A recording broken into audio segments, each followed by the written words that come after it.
नमस्कार मित्रांनो, कोर्ट कचेरी या यूट्यूब चॅनलवर आपले खूप खूप स्वागत आहे।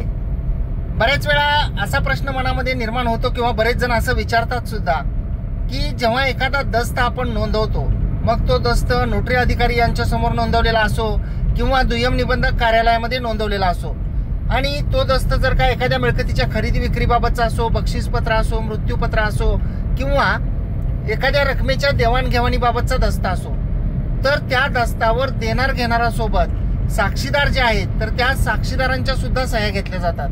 तर त्या साक्षीदारांची नेमकी जबाबदारी काय असते, आणि जर का एखादा दोन व्यक्तीमध्ये करार झालेला आहे आणि एका व्यक्तीने जर करारभंग जर केलेला असेल, उदाहरणार्थ मिळकत एखादी खरेदी देण्याचं करारपत्र केलेलं असेल, एखादी रकमेच्या देवाणघेवाणीचं करारपत्र केलेलं असेल आणि जर का करारभंग झाला तर त्या साक्षीदाराच्या विरुद्ध काही कारवाई करता येते का, आणि साक्षीदार कितपत त्याला जिम्मेदार असतो, जबाबदार असतो, तर त्या अनुषंगाने आपण आपल्या आजच्या व्हिडिओमध्ये बोलणार आहोत। तर मित्रांनो, साक्षीदार या शब्दाचा अर्थच असा आहे की साक्षीदार हे फक्त त्या केसमध्ये नेमकं व्यवहार काय झाला याचे ते साक्षीदार असतात।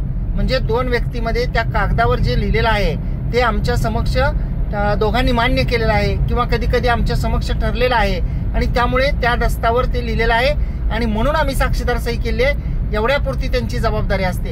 एखाद्या व्यक्तीने जर का कराराचा भंग केला, एखाद्या व्यक्तीने इसारा पावती दस्त नोटरी अधिकारी यांच्याकडे नोंदवला आणि त्यांनी जर का खरेदीखत करून नाही दिलं, तर आपण साक्षीदाराला जबाबदार धरू शकत नाही। परंतु करारभंग झाल्यानंतर किंवा एखाद्या दस्ताबाबत वाद उपस्थित झाल्यानंतर या साक्षीदारांचा रोल हा खूप महत्वाचा असतो, कारण तो दस्त सिद्ध करून घेण्यासाठी त्या दस्तामध्ये झालेला व्यवहार हा ऍक्च्युली त्या दोन व्यक्तीमध्ये झालेला आहे हे सिद्ध करण्यासाठी साक्षीदार जे आहेत ती त्यांचा जबाब घ्यावा लागतो। त्या दस्तावरील त्यांची जी सही आहे तर ती सही त्यांचीच आहे, त्यांच्या समोर देणार घेणाऱ्यांनी सह्या केलेल्या आहेत, त्यातील मजकूर जो आहे तो लिहून देणाऱ्याने सांगितलेला होता, तो दोघांच्या संमतीने लिहिलेला आहे। या सर्व दस्तातील महत्वाच्या गोष्टी ज्या आहेत, म्हणजे कंटेंट्स ऑफ डॉक्युमेंट जे आहे ते कंटेंट्स ऑफ डॉक्युमेंट सिद्ध करण्यासाठी या साक्षीदारांची महत्वपूर्ण अशी भूमिका असते, आणि त्यामुळं साक्षीदार हे फक्त साक्षीदार असतात आणि त्या व्यतिरिक्त त्यांच्यावर कोणतीही जबाबदारी नसते।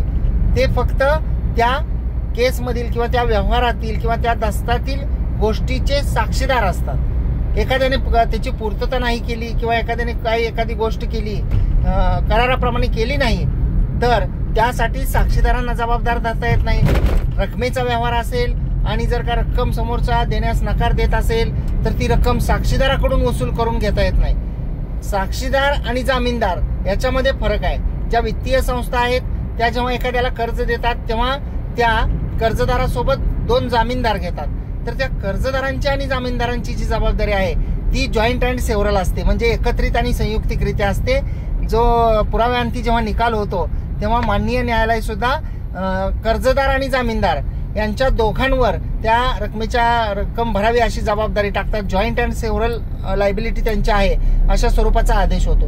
परंतु जामीनदाराची जबाबदारी जी असते ती त्या समोर ज्यांनी कराराचा भंग केलेला आहे त्यांच्याकडून करारपूर्ती करून घेण्याची, किंवा एखाद्याने रक्कम बुडवली तर ती रक्कम केवळ साक्षीदार आहे म्हणून ती रक्कम देण्याची जबाबदारी असे जे आहे ती साक्षीदाराची नसते।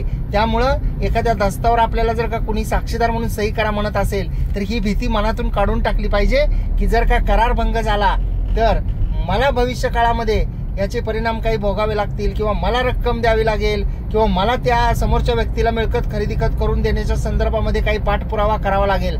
तर असं काही नसतं, फक्त साक्षीदार हे साक्षीदार असतात। अपेक्षा करतो की माहिती आपल्याला समजली असेल, आणि माहिती जर आपल्याला समजलेली असेल तर या व्हिडिओला एक लाईक करा। आपण जर कोर्ट कचेरी यूट्यूब चॅनलला अद्याप सबस्क्राईब केलेलं नसेल तर सबस्क्राईब जरूर करा। बाजूचे जे आहे ते बेल आयकॉनचे बटन दाबा, आणि म्हणजे व्हिडिओचे नोटिफिकेशन जे आहेत ते आपल्याला मिळत राहतील।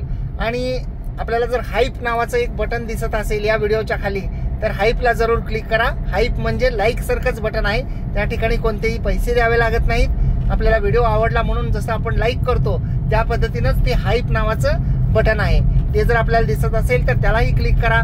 आपण जर हा व्हिडिओ फेसबुक आणि इंस्टाग्रामवर पाहत असाल आणि अद्याप आपण फॉलो केलेलं नसेल तर फॉलो सुद्धा जरूर करा आणि लाईक आणि शेअर करा। खूप खूप धन्यवाद।